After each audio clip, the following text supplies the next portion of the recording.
اتنا complicated tax نظام بن چکا ہے کہ ایک بزنس مین بھی ایک کنسلٹنٹ ہائر کرتا ہے تو ایک عام شہری کیسے ٹیکس دے گا؟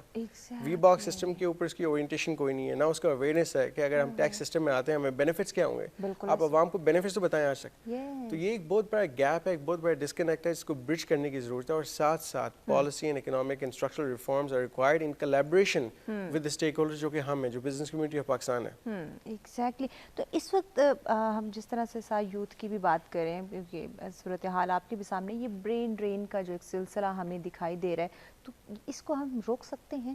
ایبسلیوٹلی. اگر آپ انسینٹیو دیں گے اپنے یوتھ کو کہ آپ کا فیوچر پاکستان میں سیکیور ہے. ایک اور جو گیپ ہے وہ یہ ہے، جو آپ کے اکیڈمک انسٹیٹیوشنز ہیں ان کے جتنے کریکولمز ہیں وہ ڈیزائن ہو رہے ہیں موسٹلی ون سائڈڈ. ان کو ان کولیبریشن ود جو ہم اکیڈیمیا اور انڈسٹری کی بات کرتے ہیں، اس میں دیکھیں جو آپ کی انڈسٹریز ہیں ان سے پوچھیں کہ آپ کی ریکوائرمنٹ کیا اگلے 5 سے 8 سال کی. آپ کی جو ٹرینڈز ہیں وہ چینج ہو چکے ہیں، آپ کی ڈیمانڈ چینج ہو چکی ہے. تو ہم ڈپلوماز اور ڈگریز وہ دیں بچوں کو جس کی بنیاد پہ نوکریاں ان کو ڈھونڈیں، بجائے وہ نوکری ڈھونڈ رہے ہوں باہر. یہ بہت آسان ہے، اس کی صرف کنیکٹیوٹی کی ضرورت ہے. اینڈ آئی تھنک جو آپ کے ریلیونٹ سیکٹرز ہیں، اس میں آئی ٹی کی بات کرتے ہیں، انڈسٹری میں آپ کے میکینیکل ہیں، سول ہیں، آپ کے فارما سیکٹرز ہیں، یہ ٹیکنیکل شعبے ہیں اور ان کی زیادہ ٹرینڈ ہے. میڈیسن کی ہم بات کریں، اس میں ان سیکٹرز کے ریلیونٹ لوگوں کو، انڈسٹری لیڈرز کو بلائیں آپ اپنے انسٹیٹیوٹس میں، ان کو بلا کے ان کے بورڈ پہ بٹھائیں، ان کو کہیں کہ آپ بتائیں کہ اگلے 5 سال میں آپ کیا فرسی کر رہے ہیں، کیونکہ وہ انٹرنیشنلی ڈیل کرتے ہیں، انٹرنیشنلی امپورٹس اینڈ ایکسپورٹس میں ڈیل کرتے ہیں. وہ آپ کو بتا سکتے ہیں کہ اب جیسے ہم آئی ٹی میں بات کریں تو آپ کے NFTs آ گئے ہیں، بلاک چین ٹیکنالوجی آ گئی ہے، یہ کمپلیٹ ریولیوشن ہے. ای کامرس کے علاوہ اب آپ دیکھیں کہ آپ کی جو آن لائن ٹریڈنگ ہو رہی ہے کرنسیز کی، کرپٹو کرنسیز کی، یہ فیوچر ہے اور یہ فیوچر پاکستان میں بھی آئے گا. لیکن کیا ہم پریپیئرڈ ہیں؟ کیا ہماری جو ڈیولپمنٹ ہے، کیا ہماری جو کریکولم کے ساتھ سلیبس اٹیچ ہے، کیا وہ اس لیول پہ بچوں کو ایجوکیٹ کر رہے ہیں؟ تو کل آپ کی جب ایک یوتھ ہوگا جو کہ آپ کا ایک بیک بون ہے اس ملک کا، کیونکہ پاکستان میں خاص کر کے 55% جو آپ کی آبادی ہے وہ 35 اینڈ بلو ہے. را ٹیلنٹ موجود ہے، لیکن اس ٹیلنٹ کو کسی بھی جگہ آپ جائیں گے کہیں گے ہیرا صرف تب شائن کرتا ہے تراشنے کے بعد.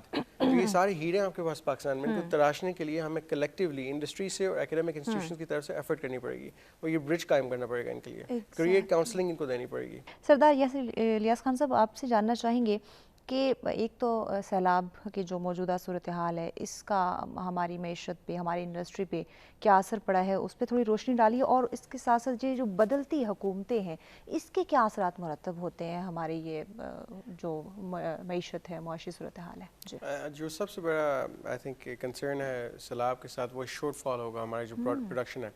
اس میں آپ کے ایگرو خاص کر کے پرائمرلی افیکٹ ہوگا. آپ کے کئی لوگ بے روزگار ہوں گے کیونکہ ڈسپلیس کافی لوگ ہوئے ہیں. اور ہمارا ایک ایشو ہے کہ ہمارے سسٹمیٹکلی چیزوں کی لوگوں کی رجسٹریشن نہیں تھی. مطلب نادرا کے ڈیٹا بیس اگر آپ دیکھ لیں تو کئی لوگوں کے پاس نادرا کے کارڈز نہیں ہوں گے. ہمیں اگر اربن پلان کمیونٹیز میں تو آپ کو ایگزیکٹلی پتا ہوتا ہے پلاٹس کے بارے میں، وہاں پہ اب جو نان رجسٹرڈ تھے ہاؤسز، وہاں پہ بستیاں تھیں، کافی ایلیگل ہاؤسنگ تھی، اس کے اوپر کوئی چیک اینڈ بیلنس نہیں ہوگا.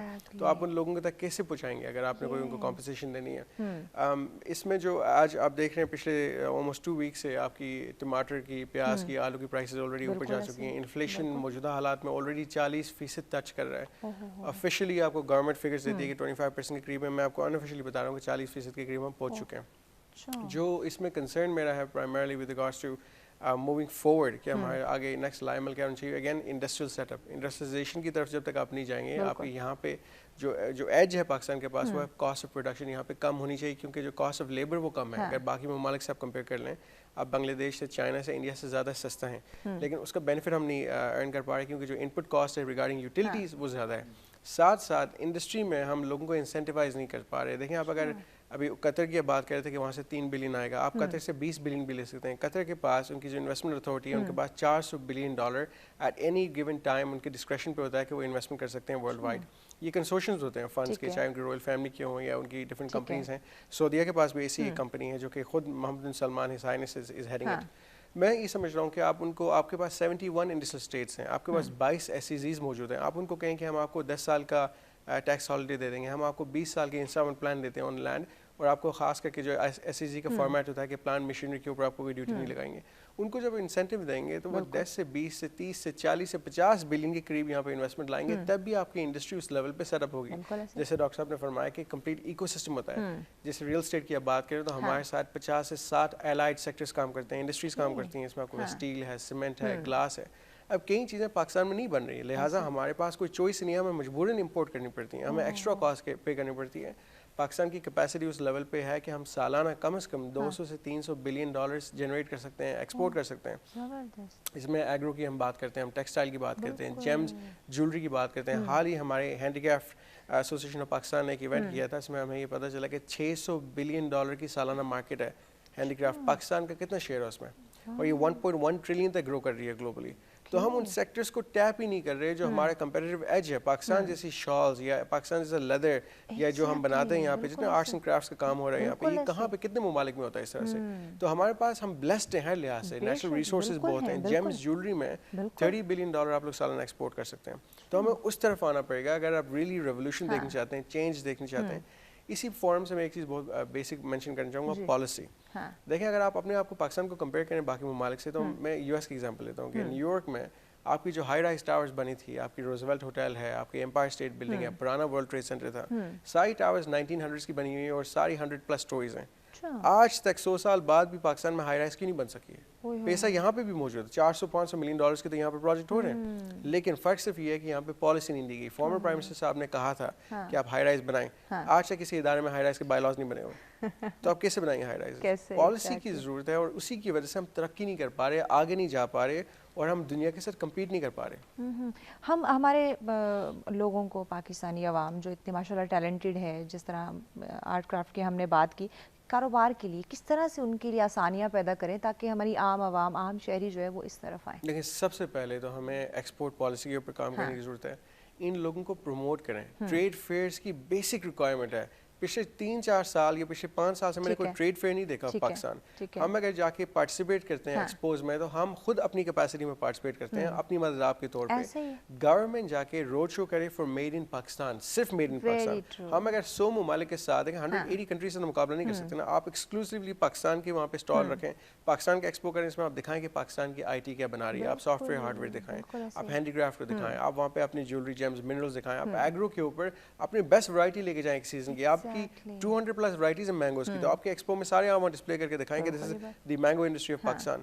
آج بھی ہائی اسٹریٹ کی سائڈ پہ, فٹ پاتھ پہ آپ کے مینگو بکھرے ہوتے ہیں, بجائے اس کے کہ وہ سارے پریمیم سپر مارکیٹ کی شیلفز پہ ہوں. تو میں سمجھ رہا ہوں کہ میڈ ان پاکستان کا road show on government level with government endorsement, بے شک پرائیویٹ سیکٹر اس کو فنڈ کرے گا, لیکن جب تک آپ لوگوں کو بتائیں گے نہیں کہ پاکستان کی کور کمپوننٹس کیا ہے, پاکستان کی اسکلز کیا ہیں, ہنر کتنا ہے یہاں پہ, اور ہم کتنے ان ایکسپینسو ہیں. یہ بنیادی چیز ہے کہ ہمارا پروڈکٹ بہت سستا ہے بنسبت باقی ممالک کی, کیونکہ آپ کا جو لیبر کاسٹ ہے وہ کم ہے. تو آپ جب تک پروموٹ ہائی لائٹ نہیں کریں گے, اس وقت تک کسی کو نہیں پتہ چلنے چلا. آپ یہ دیکھیں کہ جو ہم ایک ایگزامپل ہے ہمارے, ہم کہتے ہیں جنگل میں مور ناچا کس نے دیکھا, یہ حقیقت ہے. تو آپ خود یہاں ڈھنڈورا پیٹ رہے ہوتے ہیں کہ ہمارے پاس یہ کچھ ہے, لیکن دنیا کو نہیں پتا. اور انفارچونیٹلی میڈیا کے تھرو بھی ہم نہیں کر پا رہے. ہمیں میڈیا کے اوپر اس کی لابنگ کرنی چاہیے. آپ دکھائیں دنیا کو, یار دس از پاکستان. ہم میڈیا پہ صرف یہ دکھاتے ہیں کہ پاکستان میں آج یہ بلاسٹ ہو گیا, یہ آج سیلاب آ گیا, یہ آج یہ ہو گیا, لیکن we never show what Pakistan really is. Exactly. جی سردار یاسر الیاس خان صاحب, آپ سے جاننا چاہیں گے سولوشن بھی, اور یہ بھی کہ حکومت پاکستان کو کیا اقدامات کرنے چاہیے؟ سب سے پہلے تو کنسسٹنسی اور کنٹینیوٹی. جو ہم نے دیکھا ہے دنیا میں ترقی اگر آئی ہے یا ہوتی ہے تو اسی بیس پہ ہوتی ہے کہ ایک گورنمنٹ سے دوسری گورنمنٹ پہ اکنامک پالیسی چینج نہیں ہوتی. ایک بزنس مین کو بھی وہ گارنٹی چاہیے, وہ سرٹنٹی چاہیے کہ ہم جو بھی کام کر رہے ہیں اگلے 20 سے 30 سال تک وہ سیکیور ہوگا. آپ کی پالیسی سیکیور ہوں گے, ٹیکس رول سیکیور ہوں گے, آپ کی جو کاسٹ آف ڈوئنگ بزنس ہے اس میں اگر ویریشن آئے گی تو مائنر سے آئے گی. یہاں پہ آپ کی ہر گورنمنٹ کے ساتھ ایک کمپلیٹ چینج آف رجیم کے ساتھ کمپلیٹ چینج آف پالیسی آتی ہے, تو آپ کے بزنس کی کمپلیٹ ماڈلنگ ری ماڈلنگ ہو جاتی ہے. ساتھ یہ بھی ہم ڈاکٹر صاحب کے ساتھ ڈسکس کر رہے تھے کہ اکیڈیمیا انڈسٹری کی لنکیج پہ مزید ہمیں کام کرنا چاہیے, تاکہ جو ہمارے کریئر اورینٹیڈ اسٹوڈنٹس ہیں ان کو مزید گائیڈ کر سکیں کہ کن سیکٹرز میں کام کریں. ساتھ ساتھ ہم چاہتے ہیں کہ ویمن اکنامک امپاورمنٹ پہ ہم کام کریں, ایکول اپرچونیٹیز کریٹ کریں, اینڈ ساتھ ساتھ اس ٹیلنٹ کو پروموٹ کریں جو لوگ انٹرپرینورشپ کی طرف خود بزنسز کرنے چاہتے ہیں. ہم پروموٹ بھی یہ کرتے ہیں کہ بجائے جاب سیکرز بنیں, جاب کریٹرز بن جائیں. اور میں سمجھ رہا ہوں کہ جو ہمارا ایک امیج ہے اس کو امپروو کرنے کی ضرورت ہے پاکستان کی, کہ Pakistan really is not what you perceive it to be, it's much more than that. ہم صرف مانگنے والے نہیں ہیں, ہم دینے والے میں سے بن سکتے ہیں. کیپیسٹی بھی ہمارے پاس ہے. I mean we're saying کہ we're a nuclear nation, the only one in the Muslim countries. اس ریجن کے لحاظ سے اسٹریٹجک لوکیشن ہے, اس کا بینیفٹ لیں, اور لے بھی سکتے ہیں. ہم اپنی انڈسٹری کو کیپٹلائز کریں. ہم بینیفٹ دینا چاہتے ہیں چائنیز کو, لیکن چائنیز کے ساتھ ہم کمپیٹ نہیں کر پائیں گے. وہ اگر اس انڈسٹری میں آئیں گے تو وہ ٹیک اوور کر جائیں گے. تو آپ کمپلسری کر دیں کہ 51% شیئر ہولڈنگ پاکستانی کمپنیز کی ہو,